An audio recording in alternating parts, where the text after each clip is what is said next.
kennaa kee adda baasii beeki.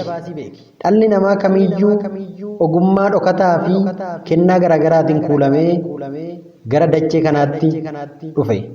Dirqamni hireen kenniteen baay'een namootaa caarraa irratti utuu himataa banuu himata galmeen isaa hin cufamne hawwii fi fedhii isaa qofaan hidhii sochoosaa jiraata.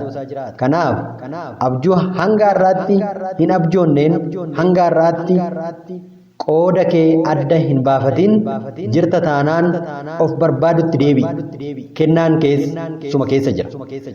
Kennaa dhokatee awwaalame abbummaatiin kan isa barbaadu dhabee jiru barbaadde baasuun kee siin olitti dhaloota si booda jiraniif hojii kennaa ofii barbaaduu uumtaaf.